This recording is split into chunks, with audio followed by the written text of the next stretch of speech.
Au nom du Père, et du Fils, et du Saint-Esprit, ainsi soit-il. Mes bien chers frères, nous célébrons et nous honorons aujourd'hui tous les saints qui sont au ciel, que l'Église ne peut pas honorer durant l'année liturgique. Déjà, elle en honore des dizaines par jour. Les saints honorés dans la liturgie, ce n'est pas uniquement le saint de la messe. Ce sont tous les saints qui sont inscrits dans le martyrologe que le prêtre lit à l'office de prime, quand prime est dit dans le cœur. Donc, déjà, vous voyez, les saints sont beaucoup plus nombreux dans la liturgie qu'un saint par jour. Mais même tous les autres, beaucoup de saints, une foule de saints, sont pas inscrits dans le martyrologe. Il y en a beaucoup d'autres qui sont saints, qui sont morts ce jour-là, et dont l'Église ne parle pas. Et donc, elle veut compenser, si vous voulez, ce silence par une fête spéciale dans l'année où elle englobe tous les saints qui sont au ciel, ceux qui sont canonisés et ceux qui ne sont pas canonisés. Oui. Parce que pour aller au ciel, il faut être nécessairement un saint. C'est pour ça qu'il faut, pour la plupart d'entre nous, passer par le purgatoire.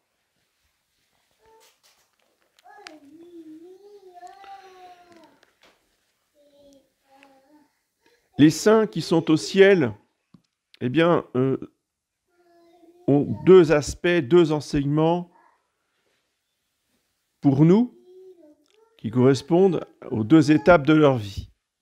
Il y a leur vie sur la terre, qui pour nous doit être inspirante, qui doit être un exemple, et d'où la beauté, la nécessité de lire la vie des saints, de connaître leurs exemples, et la vie au ciel, c'est-à-dire là où ils sont actuellement, l'aboutissement de toute leur vie, de toutes leurs actions, c'était d'aller au ciel et ils y sont arrivés. C'est la grande récompense, oui.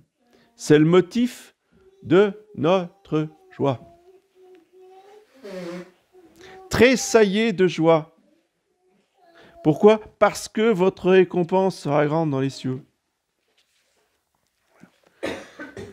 Et cette joie, ce tressaillement de joie, oui, cet enthousiasme, parce qu'un tressaillement de joie, c'est de l'enthousiasme. Et l'enthousiasme vient du grec théos. Enthousiasme, c'est Dieu en nous. Qu'est-ce qui provoque l'enthousiasme ? C'est la présence et la joie de Dieu en nous. Oui. Et c'est donc ça le bonheur. Le bonheur, c'est la pauvreté en esprit. Le bonheur, c'est la douceur. Le bonheur, ce sont les larmes. Le bonheur, c'est d'avoir faim et soif de justice. La religion catholique, c'est la religion du bonheur. Oui. Et ce bonheur, qu'est-ce que c'est ? Techniquement parlant, oui. On parle beaucoup des vertus. Il faut être vertueux. Ça, c'est les meilleurs. Hein. Ça, c'est vraiment, si vous avez ça, c'est que c'est bien. Hein.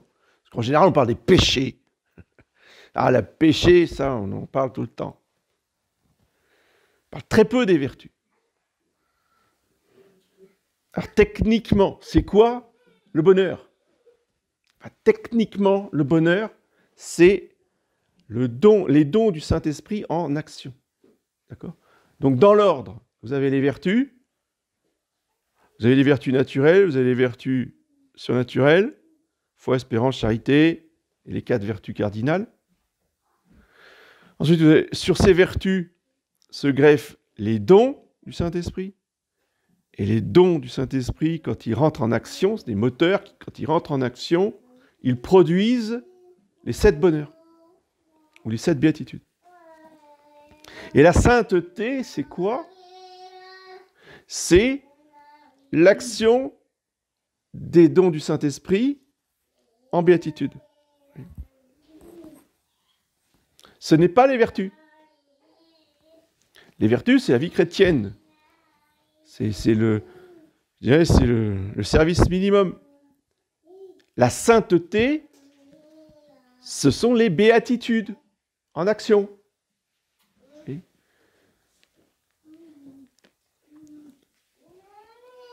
Et tous les bons chrétiens exemplaires, être un chrétien exemplaire, être un chrétien très vertueux, c'est édifiant, c'est beau, c'est magnifique. Il faut louer Dieu. Ce n'est pas un saint. D'accord ? Arrêtez de sanctifier tout le monde. J'ai appris cette semaine que j'avais une sœur qui était sainte. Ça, la nouvelle de la vie, la nouvelle de l'année. C'est stupide. On ne sait plus ce que c'est que la sainteté.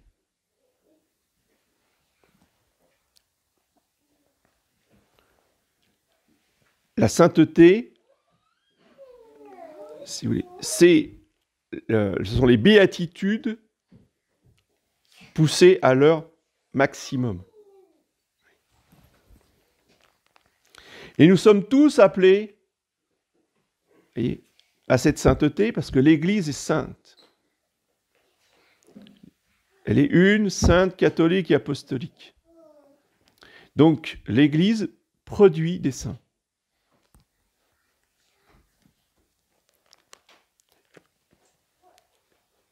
Il faut pour cela que nous collaborions, que nous ouvrions notre cœur à l'action des dons du Saint-Esprit. La réflexion qu'on se fait quasiment tous aujourd'hui, c'est il n'y a plus de saints aujourd'hui. Des vrais saints. Des saints qui font des miracles, des saints qui ressuscitent des morts, des saints qui...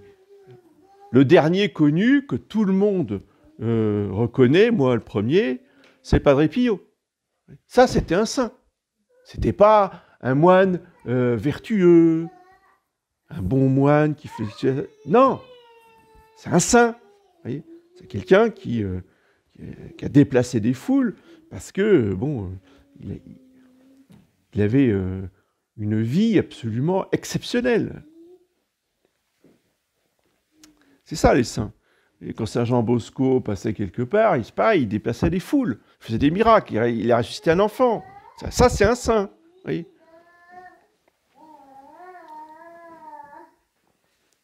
Donc, pourquoi il n'y a plus de saints aujourd'hui ? Est-ce que Dieu a changé ? C'est Dieu qui est impuissant maintenant. C'est rien que de le dire, ça écorche la bouche. Dieu ne change pas, Dieu est éternel. Donc, si ça ne fonctionne plus, s'il n'y a plus de saints, c'est parce que le problème, il est du côté des hommes, et pas du côté de Dieu. Oui. Et pourquoi, du côté des hommes, cela ne fonctionne plus ? Parce que les hommes ne vivent plus des béatitudes. Les hommes, je parle des catholiques, modernes, ils sont là avec les commandements de Dieu, et puis ils évitent le péché. Et ils s'imaginent que c'est comme ça qu'ils vont se sanctifier. Oui. Mais non. On ne sanctifie pas avec les commandements de Dieu. Et alors, l'ennemi qui a pénétré dans l'Église, depuis la fin du 19e, bon, il y a les francs-maçons, mais les modernistes et tous ces gens-là. Alors oui, ils ont diffusé le libéralisme, le modernisme et toutes ces choses-là, d'accord. Mais ils ont travaillé aussi sur le mental des catholiques. Et ça, on ne s'en est pas aperçu. Parce que ils ont mis la loupe sur quoi ? Sur l'humilité. C'était bien l'humilité. Le gros défaut, le vice profond des hommes, c'est l'orgueil. Donc, soyons humbles. Et ensuite, remarquez bien, c'est pas un hasard, leur immense dévotion pour Sainte Thérèse de l'Enfant Jésus. tous les charismatiques à pareilémonial n'ont dans la bouche que le nom de Sainte Thérèse d'Enfant Jésus. Pourquoi? C'est la petite voix pour les petites âmes. Il faut rester petit. Voilà. Comme si Sainte Thérèse, c'était ça uniquement. Ils n'ont rien compris au message de Sainte Thérèse. Mais par contre, ils utilisent le message de Sainte Thérèse pour vous casser la sainteté. Parce que, justement, si Sainte Thérèse d'Enfant Jésus, elle est devenue sainte, c'est parce qu'elle a voulu faire de grandes choses. Elle a voulu faire du bien sur la terre entière. Elle n'a pas dit « Ah, ben oui, je vais faire du bien à mes petites sœurs du Carmel. Voilà, je vais les aider, je vais prier pour elles. » Non! Elle a dit « Je vais faire du bien au monde entier. » Vous voyez? Elle n'a pas mis de limite. Elle avait, si vous voulez, ce grand désir de sauver le plus d'âmes possible. Vous voyez? Elle disait, moi, quand on me propose des fleurs, un bouquet de fleurs, je ne choisis pas une fleur, une petite fleur. Non, elle prend tout, Sainte Thérèse. Sainte Thérèse, elle a écrit, si elle avait été un garçon, elle ne serait jamais rentrée au Carmel ou quoi, elle se serait engagée dans les oeuvres pontificaux pour faire la guerre au service du pape. Ça, c'est Sainte Thérèse. C'est la vraie. C'est pas celle qu'on a voulu nous montrer. C'est pas l'image qu'on nous en a donnée. Vous voyez? C'est une combattante, Sainte Thérèse. C'est une âme de feu. Car sa mâchoire. Regardez la tête de Sainte Thérèse, vous avez compris. 90% de volonté. Elle avait une immense admiration et dévotion pour Sainte Jeanne d'Arc. Sainte Jeanne d'Arc a fait des grandes choses, c'est une guerrière. C'est pas une petite carmélite dans son Carmel qui pense uniquement à sa petite couture. C'est une caricature et c'est une déformation de Sainte Thérèse. Donc, ce que l'ennemi s'est bien gardé de prêcher, ce dont vous n'entendez quasiment jamais parler, c'est de la vertu de magnanimité. Ça, zéro sermon dessus. Alors que c'est la vertu de la sainteté. Il n'y a pas de sainteté sans magnanimité. Vouloir faire des grandes choses.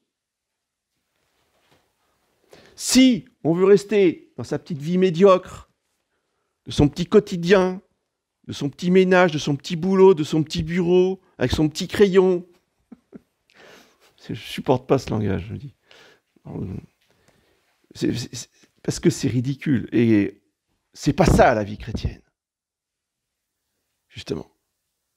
Tous les saints ont fait de grandes choses. Non pas sur le plan matériel, mais sur le plan humain, sur le plan spirituel. Voyez. Quelqu'un comme ça, François d'Assise, il avait d'énormes moyens financiers, familiaux, sociaux. Il a commencé par tout casser, par tout se dépouiller de tout ça. Il a quitté ses beaux habits, il s'est mis un sac de jute sur le dos, et il n'avait plus rien. Mais il a transporté les foules. Il a fait des grandes choses.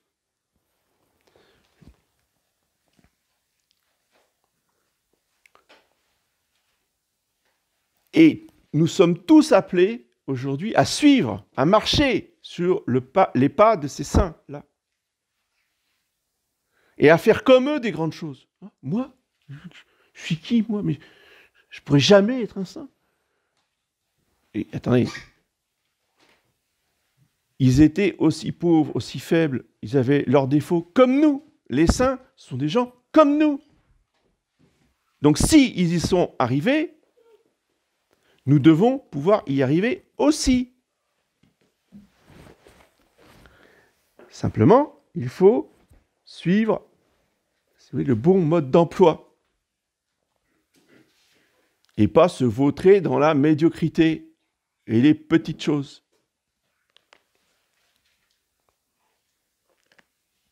Et la première grande chose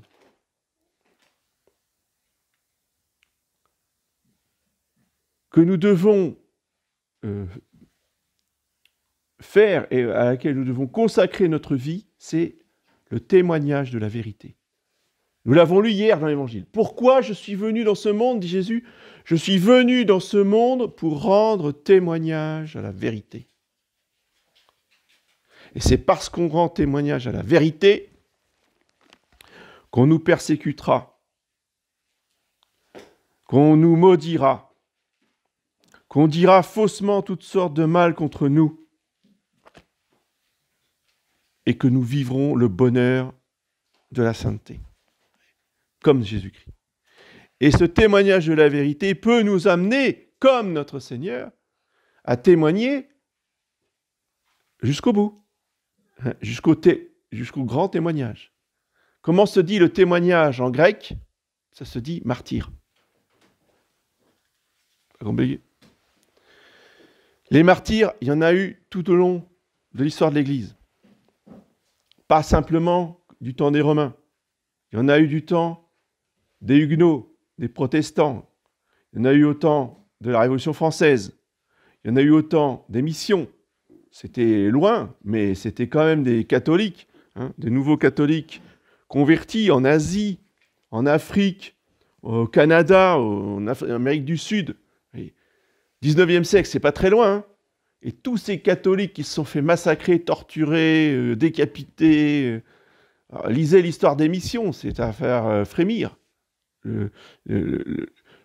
La haine des païens, sous toutes les latitudes, contre les catholiques nouvellement convertis.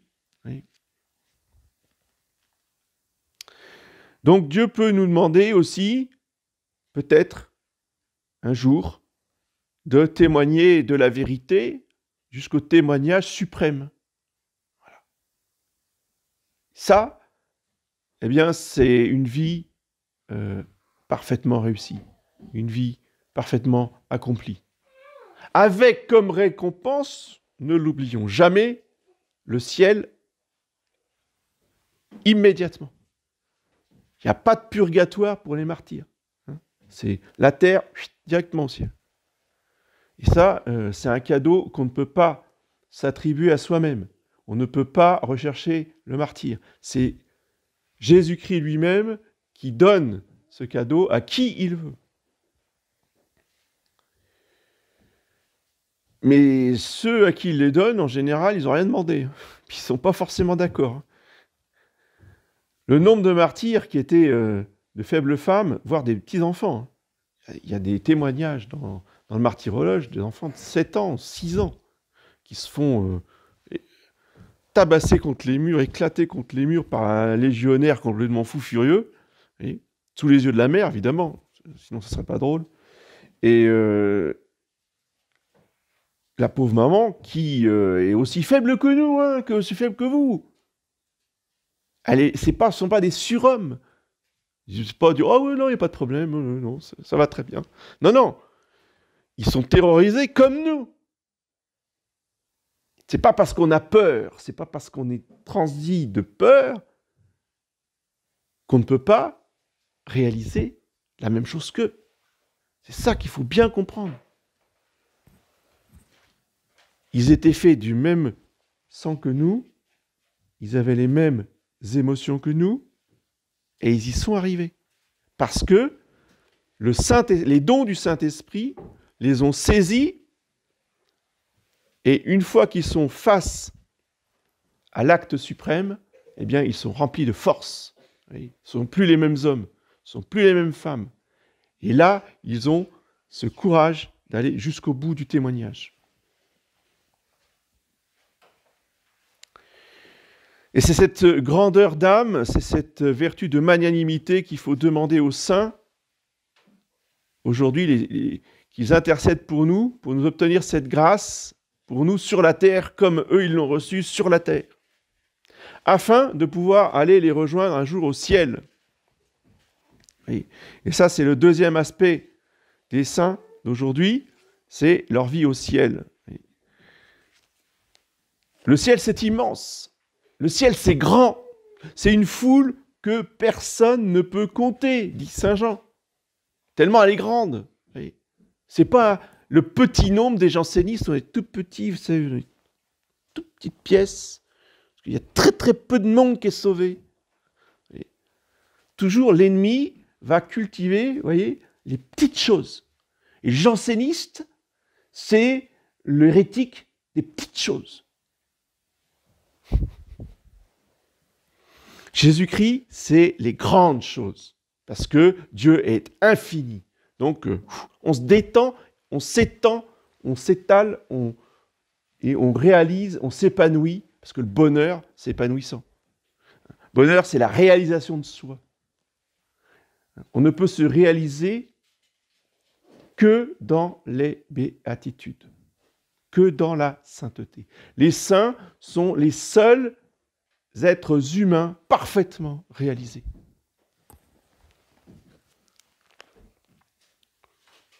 Oui. Et comment est-ce qu'on se réalise ? Bien, en agissant, en faisant dans sa vie ce qu'on a prévu. Et ce qu'on a prévu, c'est un plan. C'est un rêve. Il faut rêver sa vie. Il faut rêver, j'allais dire sa maison aussi, mais dans une perspective, si vous voulez, surnaturelle. C'est-à-dire que sa maison, il faut qu'elle soit dans un endroit favorable à la vie chrétienne.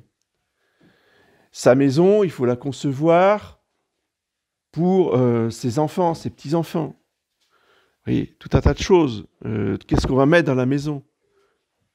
Donc une maison catholique, par exemple, il faut prévoir une pièce où on va faire un oratoire. On va réunir la famille dans une pièce avec décorée spécialement. Il y a des familles qui font des oratoires absolument magnifiques. Très simples, mais très beaux, très priants. Voyez ? Et ça marque surtout les petits. Et après, même les grands, ils aiment revenir dans l'oratoire familial. Tout ça, ça se pense même très tôt, même à l'adolescence. Ça se rêve et ça s'écrit. Et pour ceux qui savent dessiner, ça se dessine. Voyez ? Pour ensuite être réalisé dans la vie, concrètement. C'est comme ça que ça fonctionne. Il faut redevenir maître de sa vie. Pour ça, il faut la rêver et il faut la réaliser. C'est ce que faisaient les chrétiens au Moyen-Âge. Qu'est-ce que c'est que les cathédrales ? C'est juste la concrétisation du rêve des catholiques de l'époque. C'est tout. Ils ne rêvaient pas des petites chapelles. Les catholiques du Moyen-Âge, qu'est-ce qu'ils veulent faire pour Dieu ? Des cathédrales. Des siècles après, sont toujours là. Ça, c'était des grandes choses. Et ils entreprenaient ces choses-là, tout en sachant très bien, ils commençaient, qu'ils ne verraient jamais la fin, parce qu'ils mourraient avant qu'elle soit terminée, la cathédrale. Oui. Mais ils ont laissé une trace dans l'histoire absolument sublime. Bon, ça, si vous voulez, ce sont des rêves de pierre. Mais ce qui est à la portée de nous tous, c'est en fonction de la vie de chacun. Tout le monde n'est pas architecte, tout le monde n'est pas artisan. Mais dans notre vie, on a des capacités, on a des talents, on a des qualités. Eh bien, ce sont ces qualités, ces talents qu'il faut faire fructifier au service de la vérité, au service de l'Église et notre Seigneur Jésus-Christ, pour faire de grandes choses sur le plan humain. Oui. Moi, je ne suis pas capable. Qu'est-ce que je vais faire ? Qu'est-ce qu'il me dit l'abbé ? Je ne suis pas capable de faire que ça. La première grande chose qu'il faut faire, reconstruire les familles. Reconstruire une famille. Ça, c'est plus grand qu'une cathédrale. De refaire une famille chrétienne. Oui. Une famille chrétienne, je vous rappelle, c'est 100 personnes. Sur 4 générations, avec l'aide de Dieu, ça peut arriver très vite à 100 personnes. C'est immense, c'est grand, c'est ça une famille. C'est pas toi, moi, nous et nos enfants. C'est rien du tout, ça, c'est des petites familles, des petites choses. Nous, on fait des choses en grand. Donc, quand on se marie, c'est pour 100 personnes. Vous voyez ? Et on écrit son livre de famille. Et on écrit l'histoire de sa famille. Et on écrit l'histoire de son couple. Ça commence par là, avant d'écrire. On écrit l'histoire de ses parents. On écrit l'histoire de ses grands-parents. C'est fondamental. Il n'y a pas de famille solide et grande s'il n'y a pas des fondations qui remontent aux générations passées et qui soient écrites sur du papier pour être transmis à 4 générations après. C'est ça la famille chrétienne. Ça, c'est immense. C'est bien plus difficile que de taper sur un marteau pour tailler une pierre. Ça, un peu d'habileté, tout le monde peut le faire. Enfin, j'exagère, mais à peine. Enfin, disons que c'est pas si compliqué. Par contre, faire une vraie grande famille catholique, ça, c'est pas facile. Et c'est même impossible pour tout le monde. Il n'y a pas besoin, si vous voulez... c'est pas parce qu'on est bien parti dans la vie qu'on est favorisé, voyez, par la vie. Il y en a d'autres qui sont défavorisés. Mais notre Seigneur Jésus-Christ, dans l'Évangile, dit il y a tout le monde, hein, à celui qui est bien né, celui qui est né dans une famille difficile, il dit à lui, à tout le monde, tous, vous ne pouvez rien faire. C'est pas compliqué. Il dit pas, vous pouvez faire un petit peu. Il dit pas, vous pouvez faire des petites choses. Jésus-Christ, il dit jamais ça. Il dit jamais, vous pouvez faire des petites choses. Non. Il dit rien, c'est rien. Vous comprenez ? C'est nada. Vous ne pouvez faire qu'avec moi. C'est notre Seigneur Jésus-Christ, le Saint-Esprit, les dons du Saint-Esprit, qui réalisent les grandes œuvres à travers nous, qui que nous soyons. Avec des moyens, sans moyens, avec des talents, beaucoup de talents, 5 talents, 2 talents, 3 talents, comme dans l'Évangile. Peu importe. T'amènes tes talents. T'en as que 2, c'est pas grave. T'en as qu'un, t'amènes ton talent. T'en as qu'un, t'es complètement nul sur plein de trucs, c'est pas grave. Mais t'es pas nul en tout. Oui. On dit jamais à un enfant qu'il est nul. Même si il n'est pas doué sur plein de choses. Il y a forcément quelque chose sur lequel il est doué, quelque chose qu'il aime faire. Et c'est ça qu'il faut développer. On va mettre la loupe là-dessus, pas sur ce qu'il rate, pas sur ce qu'il n'arrive pas à faire, parce que là, on le casse pour la vie. On va mettre la loupe sur ce qu'il arrive à faire, sur ce qu'il aime faire. Et là, on va développer ça au maximum pour pouvoir faire des grandes choses ensuite. Il suffit d'un talent pour Jésus afin qu'il puisse nous faire des grandes choses. Et c'est lui qui fera des grandes choses à travers nous. C'est pas nous tout seuls. Et c'est ça l'humilité. L'humilité, c'est pas d'être petit. L'humilité, c'est de dire, je vais faire de très grandes choses, parce que c'est pas moi qui vais le faire, c'est Jésus-Christ et le Saint-Esprit qui vont le faire à travers moi. Là, on est dans la vérité. Donc dans l'humilité. Voyez. On nous a insinué, on nous a distillé, si vous voulez, une fausse humilité qui vous casse complètement la sainteté. Et de ça, il va falloir se relever. Et si on veut reconstruire la société chrétienne du Sacré-Cœur, il va falloir se purger de cette fausse humilité. Sinon, on ne va jamais rien arriver à faire.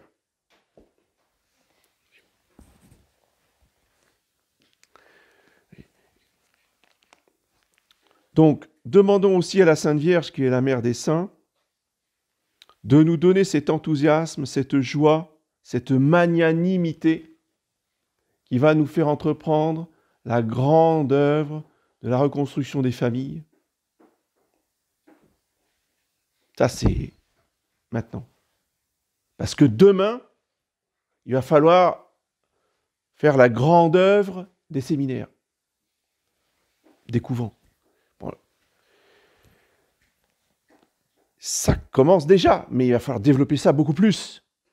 Oui. Et il va falloir bien former les séminaristes dans un esprit antilibéral, vraiment catholique. Des séminaristes qui aiment la France, des séminaristes qui ont conscience de la mission divine de la France. Ça n'existe pas aujourd'hui. Nulle part. Entre les Italiens et les Américains, il ne faut pas leur parler de mission divine de la France. Donc nous, on n'a rien. Vous voyez. Et à Écône, c'était interdit. Monseigneur Lefebvre lui-même, et après tous les 10 caractères, interdisait aux séminaristes de parler de mission divine de la France, même à table. On n'avait pas le droit, dans les conversations à table, de parler de ça. Vous imaginez un peu. Bon, je vous dis le travail qu'il y a à faire. Mais on va le faire. Je ne sais pas comment, mais on va le faire. Parce qu'il faut que ça soit fait. Ça, c'est immense. Vous voyez. Mais avant de vous dire, avant de prier, Seigneur, donnez-nous des prêtres, Seigneur, donnez-nous beaucoup saints prêtres, c'est bien gentil, mais s'il n'y a pas les familles pour les fournir, les bons prêtres, ça ne sert à rien, ça fait icône. Vous voyez. Ou ça fait des séminaires où on accueille des Africains qui se sont convertis il y a 2 ans, qui ne connaissent rien à la vie chrétienne, et qui viennent, après, ils sont ordonnés en 6 ans, et puis après, ils viennent vous prêcher comment faire la vie chrétienne. Oui, c'est ça. Tu t'étais quoi il y a 6 ans? Ouais, d'accord. Tu n'es même pas baptisé, tu viens nous dire, tu viens nous expliquer maintenant comment on doit vivre. On se fiche du monde, on fait n'importe quoi. C'est pas des grandes œuvres, ça. Vous voyez? C'est des petits trucs de survie, du bricolage, d'amateurs. Ils sont peut-être très intelligents, très intellectuels, ils connaissent tous la somme théologique par cœur, bon, très bien.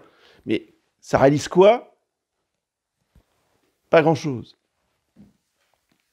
Donc, vous comprenez la mission que nous avons, refaire des familles chrétiennes pour fournir à l'Église des séminaristes et des prêtres qui soient vraiment solides et passionnément amoureux de la vérité intégrale. Voilà. Ça, et dans cette vérité intégrale, il y a tout ce que j'ai dit hier pour le Christ-Roi, qui concerne en particulier la France. Parce qu'on ne se relèvera pas de 2 siècles de révolution pour le règne du Sacré-Cœur sans que nous soyons imbibés de cette doctrine de Sainte Jeanne d'Arc et de tout ce qui concerne la mission divine de la France. Ça fait partie de la sainteté, ça fait partie de la magnanimité. C'est le moteur qui doit, nous pousser à la fidélité, au refus du mensonge, au refus de cette société de mort, dans tous les domaines, voyez, quoi qu'il en coûte. Ah, bah oui, on reprend les arguments. Nous aussi, on doit aller jusqu'au bout, quoi qu'il en coûte. Aujourd'hui, on va nous demander de sacrifier le travail. Demain, on nous demandera peut-être de sacrifier la vie. Entre les deux, il y a la liberté. Il y a des camps en France qui sont en train de se monter pour recevoir les non-vaccinés. Ça s'appelle des goulags, un peu plus à l'est. Eh bien oui, s'il faut passer par le goulag, on passera par le goulag. Il faut me dire, ah mais oui, mais vous comprenez, mon petit travail, mon petit salaire, bah, ça vaut bien une piqûre. C'est quoi ça? Oui, bah, il fallait un petit grain d'encens. Puis avec un petit grain d'encens devant l'idole ou devant le César, bah, j'avais la vie sauve. Pareil. Voilà, ça c'est une petite piqûre. Mais bien, chers frères, nous sommes à l'heure des grandes choses. Et les grandes choses, les grandes vérités méritent qu'on meure pour elles. Jésus-Christ est mort pour rendre témoignage à la vérité. Est-ce que nous sommes prêts à mourir pour la vérité?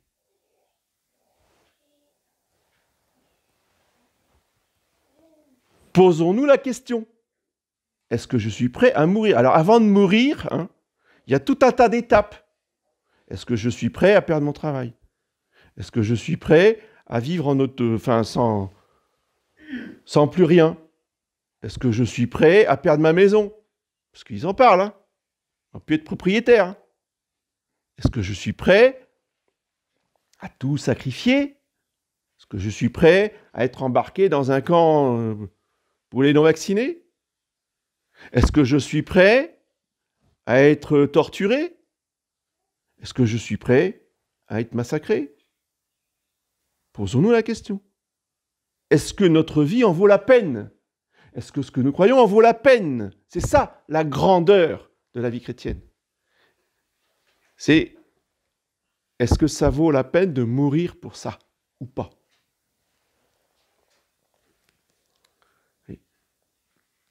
La magnanimité, c'est de dire non au mensonge, c'est de dire non à la société, c'est de dire non à ces méchants qui gouvernent. Voyez. Quelqu'un comme saint Thomas More était Premier ministre du roi Henri VIII, son plus grand ami. Il a travaillé à son service pendant des années et il l'aimait beaucoup, affectivement parlant, humainement parlant. Mais le jour où Henri VIII lui a dit « Mon garçon, tu vas signer en bas, là. Tu me soutiens contre le pape parce qu'il ne veut pas que je divorce. Moi, je vais divorcer. Donc, comme tous les autres membres du gouvernement, de l'Assemblée, tous les fonctionnaires de l'État qui ont signé, qui me soutenaient contre le pape, toi, tu vas faire pareil. Tu vas faire exactement comme tout le monde. Il n'y a pas de problème, tu sais, tout le monde l'a fait. » Saint Thomas More a dit « Non, je ne le ferai pas.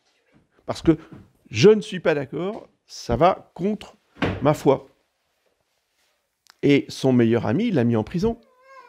Et son meilleur ami lui a coupé la tête. Et saint Thomas More, il n'a pas lâché. Et sa femme est venue le supplier, « Mais mon chéri, mais quoi quand même mais tu signes en bas, puis c'est fini, on n'en parle plus, tu reviens à la maison. Oui, tu ne vas pas de nouveau aller dans le gouvernement. On va prendre une petite maison à la campagne, on va se retirer, et puis tu seras avec nous. » Il a dit, mais arrière, Satan, tu mets un scandale. Il est hors de question que je signe. Après, ce sont ses filles qui sont venues. Mais papa, écoute quand même, qu'est-ce que tu vas nous laisser là comme ça, toute seule, tu peux pas nous faire ça, etc., etc. Enfin, vous imaginez les arguments. Je leur dis, tu rentres à la maison, tais-toi. Je resterai fidèle à mon Dieu jusqu'à la mort. Et il a été décapité. Mais ça, c'est immense, ce mort de saint Thomas More. C'est immense, c'est 100 fois plus grand que des cathédrales. Une mort comme ça. Et c'est souvent par sa mort que le saint, si vous voulez, achève, même s'il a fait beaucoup de saints ont fait des bêtises avant. Et c'est exprès, je vous donne l'exemple de saint Thomas More. C'est quelqu'un d'épouvantable, qui a écrit un ouvrage qui est juste, saint Thomas More, pour vous dire, avant qu'il soit martyr, lui, il voulait la société dans laquelle on vit, là. D'accord? Parce que l'utopia de Thomas More, c'est la société que nous vivons. Le gouvernement mondial, dictatorial, etc. Il était pour ça, lui. Sauf qu'il avait aussi la foi catholique. Et au moment crucial, il a choisi sa foi qui lui a permis d'être martyr et d'effacer, si vous voulez, de lui pardonner toutes les bêtises qu'il avait pu écrire avant. Oui. Donc, rien n'est perdu pour nous. Vous voyez, on n'a pas écrit les livres comme saint Thomas More. Donc, l'important, c'est de bien mourir. C'est de mourir en rendant témoignage à la vérité. Ça, c'est la grande œuvre que tout le monde peut faire, qui est à la portée de tout le monde. Il suffit de le vouloir. Eh bien, demandons à la Sainte Vierge de nous garder fidèles à cette volonté, à cet objectif, voyez, d'être prêts à témoigner de la vérité, de la foi jusqu'au martyr. Au nom du Père et du Fils.